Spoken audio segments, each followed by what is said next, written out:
ध्यान करिए। अगर नवरात्रि का व्रत एक लौंग पर कर रहा है तो उसको करने दो। कोई नवरात्रि का व्रत अगर एक गिलास दूध पर कर रहा है तो उसको करने दो। अगर नवरात्रि का व्रत एक जरासी सुपारी पर कर रहा है तो करने दो। कोई नवरात्रि का व्रत कैसे कर रहा है उसको करने दो, उसकी मर्जी। तुम्हारे घर में जैसा व्रत होता है, तुम्हारे घर में जैसा नियम होता है। और कितनी महत्वता कलश की महाराज। जिनके घर में ज्यादा रोग हो, बीमारी हो, ज्यादा तकलीफें आ रही हो, कष्ट बढ़ रहा हो, बीमारियां बढ़ रही हो, या भय लग रहा हो, डर लग रहा हो, हृदय चित्त में कहीं ना कहीं आपको भय का भान हो रहा हो, तो एक लोटा पानी एक कलश में जल भर कर रख लीजिए और रात भर उसको रखे रहने दो। नवरात्र चल रहा है, उस कलश को रात भर रखकर सुबह सुबह उस कलश में एक बेलपत्र डालकर उस जल को नीम के पेड़ के नीचे, जहां नवरात्रि में नीम के पेड़ के नीचे सारी विद्याएं, आदि शक्तियां, सारी देवी उस नीम के पेड़ के नीचे विराजमान रहती हैं। उस कलश में एक बेलपत्र डालकर रात भर रखकर उस जल को पूरे घर में घुमाकर उस नीम के पेड़ के नीचे समर्पित कर दीजिए महाराज। घर में भय लगना बंद हो जाएगा, कोई बड़ी बीमारी आपको घेरेगी नहीं और उस बीमारी से, उस रोग से आप मुक्त रहेंगे। उस बीमारी से, उस रोग से आप मुक्त पाएंगे। वो बीमारी आपको घेर कलश का। नवरात्रि में 9 दिन में से कोई एक दिन ऐसा ले लो जिस दिन कन्याओं का भोजन कराओ, साथ में उनको लाल चुनरी ओढ़ाओ या कोई लाल वस्त्र, लाल पूजन की सामग्री उनको दो, सुख मिलेगा। नवरात्रि में देवी जी की जो बाती लगाई जाती है वो लंबी लगाई जाती है। लंबी बाती का प्रमाण अलग होता है। लंबी बाती क्यों लगाई जाती है? भगवान के मंदिर में दीप में, देवियों की पूजन में, लक्ष्मी की वृद्धि के लिए। कौन से देवता क्या लंबी बत्ती लगती है और कौन से देवता क्या गोल बत्ती लगती है, उसका भी प्रमाण बढ़ता है। किसी देवी की पूजन करो तो लंबी बत्ती आती है, कुल देवता की पूजन करो तो लंबी बत्ती आती है। किसी मंदिर में किसी देवता को लगाने जाओ तो गोल बत्ती लगती है, उसका भी प्रमाण है। लंबी बत्ती जहां लगाई है, अगर लक्ष्मी के सामने लगाई है तो लक्ष्मी की लंबाई बढ़ती है, लक्ष्मी की वृद्धि बढ़ती है। अगर कुल देवता के नाम की लगाई है तो वंश की वृद्धि होती है। इसलिए हमारे यहाँ अमावस्या पूनम को जो पाटे माटे भराते हैं उसमें गोल बत्ती नहीं लंबी लगाई जाती है, जिससे हमारा वंश बढ़े। नवरात्रि में देवी जी की जो बाती लगाई जाती है वो लंबी लगाई जाती है, गोल नहीं। क्यों? क्योंकि जिससे माँ हम पर कृपा बना कर रखी, हमारा वंश खूब बढ़े, हमारे यहाँ लक्ष्मी की वृद्धि है। स्थिर बाती, गोल बाती लगाई जाती है ब्रह्मा के मंदिर में, इंद्र के मंदिर में, देवता के मंदिर में। तुलसी के सम्मुख में लंबी बाती नहीं लगती, तुलसी के सम्मुख में गोल बाती लगाई जाती है, जिससे स्थिरता का भाव केंद्रित। पीपल के वृक्ष के नीचे कभी लंबी बाती नहीं लगती, बड़ के पेड़ के नीचे कभी लंबी बाती नहीं लगती, आंवले के पेड़ के नीचे कभी गोल बाती नहीं लगती, आंवले के वृक्ष के नीचे लंबी बाती। श्री शिवाय नमस्तुभ्यम, जय माता दी। आपका वीडियो में स्वागत है। दोस्तों, नवरात्रि के शुभ दिन चल रहे हैं, ऐसे में आप क्या उपाय करें कि माता रानी आपसे प्रसन्न हो, तो यह आपको इस वीडियो में गुरुजी द्वारा बताया गया है। तो आप कृपया कर वीडियो को पूरा सुनें और कमेंट में माता रानी का एक प्यारा सा नाम जरूर लिखें। चलिए चलते हैं उपाय की ओर। दोस्तों, यह एक छोटा सा उपाय है। यदि आपके घर में बीमारियां बहुत बढ़ रही हों, कोई ज्यादा तकलीफ में हो, बहुत रोग घेर रहे हों, बहुत कष्ट हो, तो नवरात्रि के शुभ दिनों पर किसी भी दिन आप यह उपाय कर सकते हैं। आपको करना क्या है? आपको एक लोटा लेना है, कलश जिसमें जल भर लेना है और उसमें एक बेलपत्र डाल लेना है। यह कार्य आपको शाम को करना है। शाम के समय कलश में जल और बेलपत्र डाल लें और अपने घर के मंदिर में उसे रख दें। फिर सुबह उठकर दूसरे दिन उस कलश को उठाकर आपको चले जाना है नीम के पेड़ के पास और नीम के पेड़ के नीचे आपको उस कलश का जल और बेलपत्र समर्पित कर देना है। ऐसा करने से आपके सारे कष्ट, रोग, बीमारियों से आपको मुक्ति मिलेगी। यह कार्य आपको नवरात्रि में ही करना है। हम आशा करते हैं आपको यह छोटा सा उपाय समझ आ गया होगा। यदि उपाय में कोई भी समस्या आए तो आप कमेंट करके पूछ सकते हैं। ऐसे ही वीडियो देखने व सुनने के लिए हमारे साथ बने रहें और चैनल को सब्सक्राइब करना ना भूलें। ये वीडियो पसंद आई हो तो वीडियो को लाइक एवं कमेंट और शेयर करें। धन्यवाद।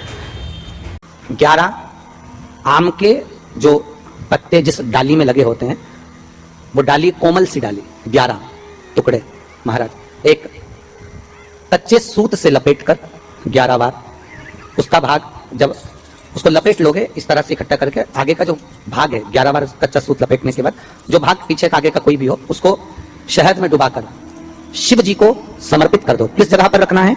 अशोक सुंदरी वाली जगह। अशोक सुंदरी की जगह जानते हो आप लोग, पहले भी आपको बताया है, आज फिर आपको वर्णन कर दें। जैसे ये गोल जलाधारी है, ये शिवलिंग रखा है, ये दो जहां से पानी बह रहा है बाबा के चरणारविंद, राइट में श्री गणेश जी का स्थान, लेफ्ट में कार्तिकेय का स्थान, बीच में अशोक सुंदरी की जगह। शंकर भगवान की 6 लड़कियां हैं, भगवान शंकर के 13 बच्चे हैं, 13 बच्चों में से 6 लड़कियां, उस 6 लड़कियों में से एक लड़की का स्थान, भगवान शंकर की एक बेटी का स्थान, अशोक सुंदरी का स्थान सामने है। पद्म पुराण में स्पष्ट किया यह स्थान अशोक सुंदरी का। बीच में जो अशोक सुंदरी का स्थान महाराज, उस जगह पर शहद का मुख, जो शहद आपने भिगोया है, उस शहद का मुख शंकर जी की ओर कर इसी चैत्र के महीने में, इन्हीं नवरात्रि में शंकर भगवान के उस अशोक सुंदरी की जगह पर शहद का भाग शिव जी की ओर रख दें। महाराज अगर घर में संपदा की कमी हो या कोई पैसा खा गया हो, रुपया नहीं दे रहा हो, पैसा अटक गया हो, तो उस शहद को शिव जी की ओर मुख कर उस आम के पल्लव की जो डंडी है उसको 11 डंडी को रख दीजिए और उससे अपनी कामना कर आ जाइए।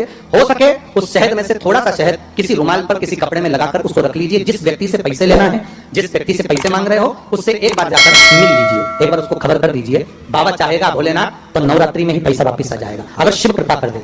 ये बाबा की करनी। आम का पल्लव कोई साधारण नहीं जिसको कलश के ऊपर रखा जाता है, शिव की कृपा। शिव मंदिर कौन कौन जाता है? जरा हाथ उठाओ, सब लोग उठाओ, जितने लोग जाते हैं। सब जाते हो ना? एक नियम बना लो, शंकर जी के मंदिर में जाओ। क्या नियम बनाना है? कि शिव जी पर जब जल चढ़ाया और जल चढ़ाने के बाद वो जल जब पूरा की पूरा नीचे चले गए, ठीक है, पूरी पूजन कर लो, संपूर्ण पूजन। और संपूर्ण पूजन करने के बाद जब जल नीचे चले गया और जल कुछ बचा ही नहीं, तब 2 क्षण आप बैठे रहिए, अपनी हथेली हाथ की उस जो जलाधारी है उसमें से जो पानी नीचे गिरता है उसमें अपने हाथ की हथेली को लगाकर रखिए। 2 बूंद, 3 बूंद, 4 बूंद पानी तो भगवान शंकर स्वयं दे देगा। थोड़ा इंतजार करना, पानी सूख भी गया होगा तो 2 बूंद तो मेरा देव अधिदेव महादेव फूल में से भी चढ़ाएगा।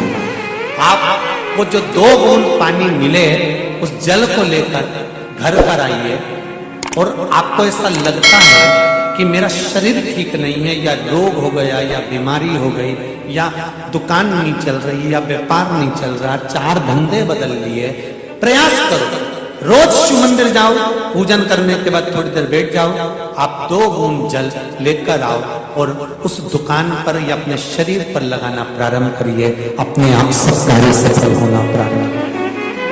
औषधि है, औषधि। तब केवल एक बेलपत्री पर रखा हुआ एक चावल का दाना नारी का हाथ का स्पर्श कराकर स्वधा माता का नाम लेकर अशोक सुंदरी की जगह मालूम है सबको, अशोक सुंदरी वाली जगह पर केवल चढ़वा दीजिए। वो बच्चा पूर्ण तरह से 90 महीने में ही चल चलेगा, 8 में नहीं, और स्वस्थ, उसकी स्वस्थता रहे। क्या नाम लेना है? नाम बोलो पहले, जम के बोलिए। आप लोगों से इसलिए बुलवा रहे हैं कि आप भूल ना जाओ। फिर से बोले बस, स्वधा, स्वधा का स्मरण। स्त्री, नारी और पुरुष, चाहे बेटे हो चाहे बेटियां हो, नारी हो पुरुष हो, ये उदर से जुड़ा हुआ हरनिया, उदर से जुड़ी हुई पथरी, या जो भी पत्र आए हैं, पत्र बहुत सारे आए हैं पर समय निकलता है इसलिए पत्र को हम लोग नहीं कर रहे। पत्र इधर भी है, बहुत सारे हैं पर, और लोगों ने लिखा बड़ा सुंदर सुंदर है। इसमें आया है कि एक बच्चे के 5 पत्री है और पत्री की 8 पड़ गए, वो भी किडनी लीवर। तो जिसने पत्र लिखा है वो चाहे पुरुष हो चाहे स्त्री हो, चाहे बेटे हो चाहे बेटियां, अगर उधर से जुड़ा हुआ कोई भी प्रॉब्लम है तो स्वधा का नाम स्मरण और शिव जी पे चढ़ाई गई एक दुर्वा, एक बेलपत्र या एक चावल का दाना और जल, ये बहुत फल देने वाला। प्रयोग कर कर देखिएगा।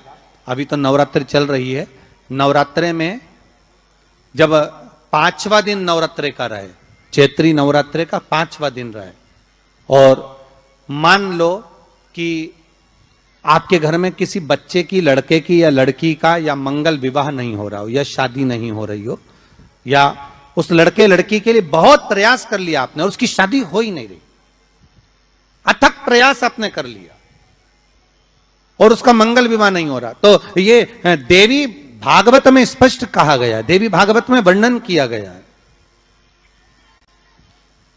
देवी भागवत में वर्णित किया गया। और देवी भागवत में कहा गया कि आम का जो पत्ते होते हैं, आम का जो पत्ता होता है, आम का जो पल्लव होता है, उस आम के पत्ते पर हल्दी और सिंदूर, इन दोनों से स्वस्तिक का निर्माण किया जाए। देवी भागवत का संवाद है, बहुत ध्यान देना महाराज। जिन कन्याओं का विवाह ना हो पंचमी के दिन, नवरात्रे की कोई सी भी पंचमी, मतलब जो पंचमी तिथि पड़ेगी, कोई भी नवरात्रा हो, चाहे वो 4 नवरात्रे में से, चाहे वो पौष का हो, अश्विन का हो, चैत्र का हो, आषाढ़ का हो, किसी भी नवरात्रे में आप कर सकते हैं। एक पान के पत्ते पर, एक ही पत्ते पर जो 2 स्वस्तिक बनेंगे, एक हल्दी का बनेगा, एक सिंदूर का बनेगा। बस अंतर इतना है, जो हल्दी का स्वस्तिक है उस पर कंकु के चावल अर्थात रौली के चावल, रोली कुंकू के चावल रखना है, और जो सिंदूर का है उस पे हल्दी के चावल रखना। इतना रखकर जिस लड़का लड़की का विवाह नहीं होता उसकी हथेली पर रखकर उसका नाम और गोत्र बोलकर महाराज उसको ले जाकर नीम के पेड़ के नीचे उसको रख दिया जाता है। मात्र 3.5 या 4 महीने ऐसे रहते हैं जिसके अंदर उस लड़का लड़की का विवाह पक्का हो जाता है। जिसका विवाह नहीं होता केवल उसी के लिए। सती कथा में कही थी कि नवरात्रे एकम से प्रारंभ नहीं होते, अरे अमावस्या की रात्रि से प्रारंभ हो जाते, इसलिए उसको कहते हैं नवरात्रे। क्योंकि नवमी के दिन माता जी का विसर्जन हो जाता है, जवारों का विसर्जन हो जाता है, व्रत करने वाले कन्या पूजन भोजन भंडारा कराकर विराम दे देते हैं। तो नवमी की रात्रि उसमें नहीं जुड़ा पाती, उसमें रात्रि अगर जुड़ती है तो ये अमावस्या की रात्रि से जुड़ना प्रारंभ होता है, तब जाकर वो नवरात्रि पूर्ण हो पाती है। पितृलोक में पितृ जैसे निवास होकर भी इंतजार करते हैं। 4 नवरात्रे हैं तो 4 ही श्राद्ध हैं। आज मौनी अमावस्या है, श्राद्ध का विराम हो जाता है और कथा अर्थात नवरात्रे प्रारंभ हो जाते हैं दूसरे दिन।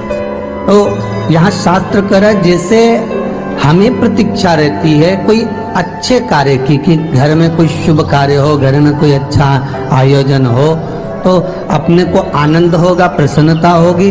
उसी तरह हमारे जो पूर्वज चले गए, जो पूर्वज चाहे वो अधोगति में गए हों, चाहे वो देवगति में गए हों, चाहे वो पितृलोक में निवास कर रहे हों, तो जितने भी पितृलोक में निवास करने वाले पूर्वज होते हैं वो भी ये विचार करते हैं कि हमारे घर के वंश द्वारा, हमारे वंशजों द्वारा कोई ऐसा सत्कर्म हो जिससे हमारे जीवन की वितृप्ति हो और हमें आनंद की अनुभूति हो। और ध्यान दीजिएगा महाराज, आपको चैत्री नवरात्रि का स्मरण होगा, आपको शरदी नवरात्रि का स्मरण होगा, पर जो आषाढ़ में और माघ में जो नवरात्रे पढ़ते हैं इसका एक आनंद ही दूसरा रहता है।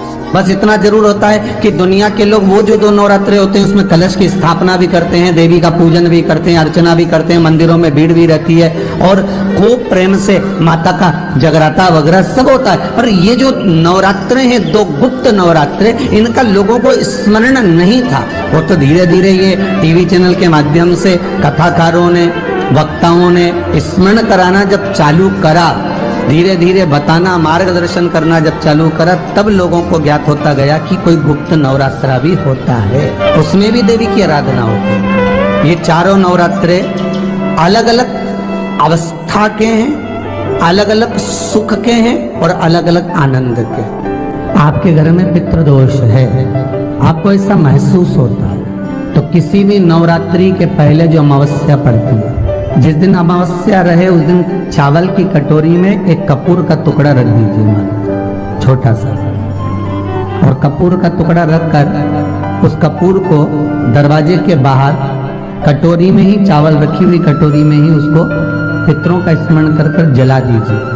और जलाने के बाद उस चावल को कहीं भी किसी भी वृक्ष की छांव में पक्षियों के लिए डाल दीजिए। शिव महापुराण की कथा कहती है, अगर मान लो पितृ आपको कष्ट दे रहे हैं, पितृ आपको तकलीफ दे रहे हैं, कोई काम नहीं होने दे रहे हैं, या कहीं आपको ऐसा लगता है कि पितरों का दोष है, तो वो पितृ दोष देवी, अब ये जो आप करेंगे ये कब कर रहे हैं? अमावस्या के दिन आप उसको रख रहे हैं। अमावस्या के दिन उसको रखकर रात भर आपने रखा कपूर के साथ में, सुबह एकम पड़ गई, नवरात्रि लग गई, उसी दिन उसको जलाकर आपने पटक दिया। अर्थात उससे देवी और पितृ इन दोनों का आशीर्वाद जो प्राप्त होता है, तो घर में से पितृदोष समाप्त होकर लक्ष्मी की वृद्धि प्रारंभ हो जाती है, कार्य में सिद्धता आ जाती है। और नवरात्रि में भी देवी की आराधना का एक स्मरण का सुख है महाराज। ज्योत का विधान है, नवरात्रि में देवी की ज्योत लगती है, अखंड ज्योति लगती है, जवारे बुआए जाते हैं, कलश लगता है। ज्योत का भी विधान है। जिसके यहाँ दिया अखंड जलाया जाता है, अगर वो दिए की लो, दिए की बाती अगर दक्षिण दिशा की होती है, तो उसके घर में साल भर में एक घात जरूर होती है। जो दिया अखंड जलता है, उसकी बाती का मुख दक्षिण का नहीं होना चाहिए। अगर आपने देवी भागवत का स्मरण करा हो, देवी भागवत को अगर सुना हो, तो देवी भागवत में स्पष्ट किया गया कि पूर्व की ओर मुख करा हुआ दिया, अर्थात पूर्व की ओर ज्योत जो जलाई जाती है, वो संपदा की वृद्धि करती है। पश्चिम की ओर मुख कर कर जो ज्योत लगाई जाती है महाराज, वो वैभव को देती है। और उत्तर की ओर जो मुख कर कर ज्योत जलाई जाती है, उत्तर की ओर जो ज्योत का मुख रहता है, वो आयु की वृद्धि करती है, घर में अकाल मौत को रोकती है। दक्षिण की ओर ज्योत ना लगाएं। अगर आपको लगाना है पूरब की लगाएं, पश्चिम की लगाएं या उत्तर की लगाएं। और जितने दिन महारानी जगदम्बा जगतधात्री दुर्गा भवानी चैत्र नवरात्रि में, शरदीय नवरात्रि में, आषाढ़ी नवरात्रि में, आदिक पौष नवरात्रि में हम जगत जननी जगदम्बा की जब स्थापना करते हैं, या हम नूतन घर का प्रवेश करते हैं, या गणेश जी की स्थापना करते हैं, या कोई दुकान को प्रवेश करते हैं, या कोई शुभ कार्य करने के लिए अग्रण्य होते हैं, तो हम कलश की स्थापना क्यों करते? कलश के अंदर आखिर ऐसा क्या विराजमान है कि 33 कोटि देवता उस कलश के अंदर आकर बैठ जाते हैं? आप कोई यज्ञ करने जा रहे हो, आप कोई पोथी पुराण करने जा रहे हो, आप कोई अच्छा कार्य करने जा रहे हो, तो ब्राह्मण देवता कह देते कलश की स्थापना होगी, कलश की शोभा यात्रा निकलेगी, कलश यात्रा निकलेगी, कलश विराजमान होगा। उस कुंभ की, उस घड़े की महत्वता कहां से प्रकट हो गई? शिव महापुराण की कथा कहती है महाराज, भगवान ओघड़दानी शंकर स्वयं आद्य शक्ति जगदम्बा से कहते हैं कि जगदम्बा तू क्या चाहती है बोल। तो जगत जननी जगदम्बा कहती है कि जहां मैं हूं वहां शंकर है, ये आपने कह दिया, पर जहां शंकर है वहां पार्वती का होना जरूरी है। उसके लिए सिद्ध करने के लिए एक स्थान ऐसा बनाया जाए जहां पर शंकर विराजमान है और शंकर के साथ पार्वती विराजमान है। तो शिव जी ने कहा, पार्वती उसके लिए मैं तुझे एक सुंदर कलश का निर्माण कर देता। अष्टमी के दिन कन्याओं का भोजन कराओ या नवमी के दिन कन्याओं का भोजन कराओ, पर देवी भागवत तो कहती है, देवी भागवत तो वर्णन करती है कि पहले नवरात्रि से लेकर नवमी तिथि तक जितने दिन देवी के होते हैं, प्रत्येक दिन में आप किसी भी दिन कन्याओं का भोजन करा सकते हो, पहली रात्रि से लेकर, पहला दिन से लेकर। पर 9वें दिन तो सवेरे पूजन करके, यज्ञ करके, अनुष्ठान करके देवी को विसर्जन कर दिया, फिर नवरात्रि पूर्ण कैसे हुई?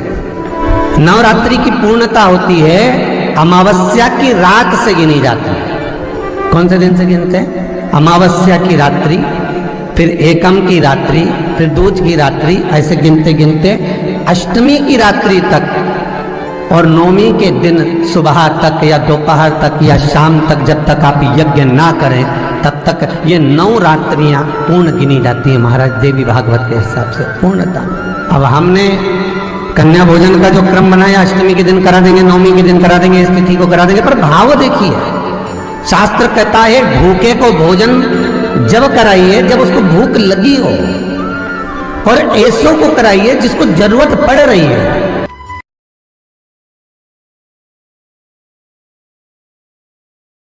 हर हर महादेव। श्री शिवाय नमस्तुभ्यम। मेरे चैनल को सब्सक्राइब करें और बेल आइकन प्रेस करें जिससे कि आपको लेटेस्ट वीडियो की नोटिफिकेशन मिल जाएगी।